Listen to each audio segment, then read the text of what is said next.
Well, we welcome you to Blues Game Day Live alongside Joe Vitale, Darren Pang, down here in the bowels of the PPC Paints Ice Arena here in Pittsburgh, Pennsylvania. Looking forward to this game this afternoon, Joe. I mean, I know it's your former squad. You've got a lot of ties here. We missed the parade, the Joe Vitale parade coming here, but I did see a few people with 46 sweaters. But it must be exciting for you even to come here. It's always great to come back. And my first game was here. My wife was actually pregnant with our first child. So many wonderful memories here. My first camp, my mom drove me up for when I was a 17-year-old kid, and to be back here is very, very special. So it's going to be exciting. I did miss the parade. They didn't have a parade for me actually, and I was supposed to drop the puck today, but I got to be up in the booth unfortunately. So, but it's going to be a fun one nonetheless. Well, it'll be a lot more fun too if the Blues can get some offense. There's no question that they're defending, they're getting their chances. I've got some numbers for you, Joe. Okay. Here we have right now in the last couple of games, 75 shots, 146 attempts, and a plus 32 in shots for, shots against, but yet the goals aren't coming.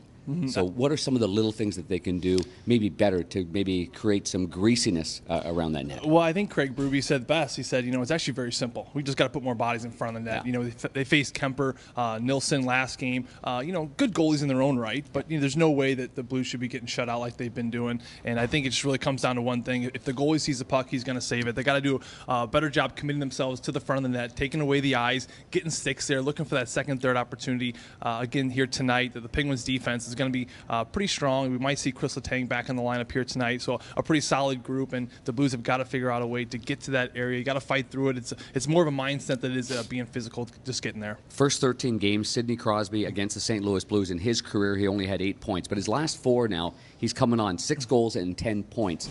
I'm looking for a Ryan O'Reilly matchup with Sidney.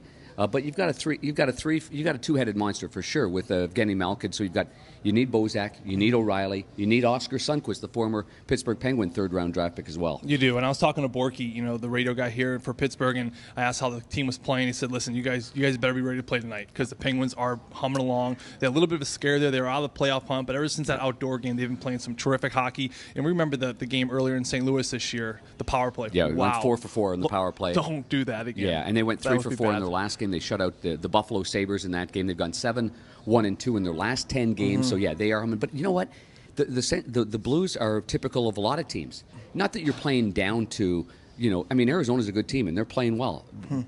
But when they play teams like Pittsburgh, top end teams like Tampa Bay, like going into Winnipeg, that's when their game rises. I would expect nothing less than that in this afternoon's game. I completely agree. For whatever reason, this team does rise to the occasion. You mentioned Tampa, Nashville, Winnipeg, Colorado. They won some big games on the road in Vegas as well. So I expect them to come out here with a little bit more urgency. Not happy with the way things went the other night. So look for a good response here tonight from this Blues group. Well, we've already talked about the lack of scoring from the Blues. So yeah, could they use Vladdy Tarasenko? Yeah, but he's not here.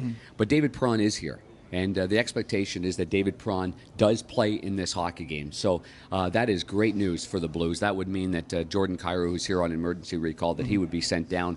But having David Perron back in the lineup, it's going to add a lot of life to this squad. It is, and I think they've been waiting, and finally, if he's healthy enough, which I believe he is going to be healthy enough here tonight, we will see him facing his old team in the Pittsburgh Penguins, and he's going to be on that right side, and just the skill he has, contributing not only with goals, but just possessing the puck, and we both seen it so much.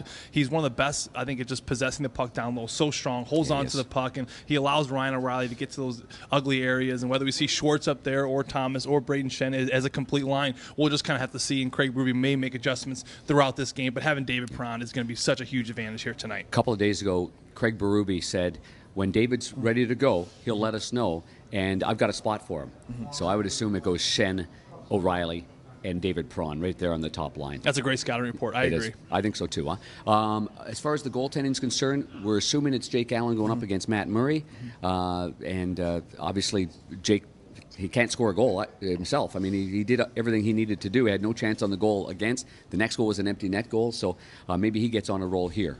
He's earned it. I think he played great a couple nights ago, and I think he's earned it this afternoon against the Penguins. But you also have Jordan Bennington, who's been playing terrific hockey as well. It's a good problem to have. But it's back-to-back, too. We got the Buffalo Sabres tomorrow at 5 o'clock. Yes, we do. Okay, listen, have a great call. Have a great St. Patrick's Day. Yeah, you too, bud. Happy St. Patty's Day. It's a 1 o'clock game. That means it's 12 o'clock in St. Louis. All the pregame shows are on 11:30 on the radio side with Chris Kerber and Joe Vitale, and on the TV side, Of course, Scott and Bernie have the pregame show, and then it's John Kelly and myself on Fox Sports Midwest. So enjoy your day. Look forward to some afternoon hockey, the Penguins and the St. Louis Blues. For Joe Vitale, I'm Darren Pang.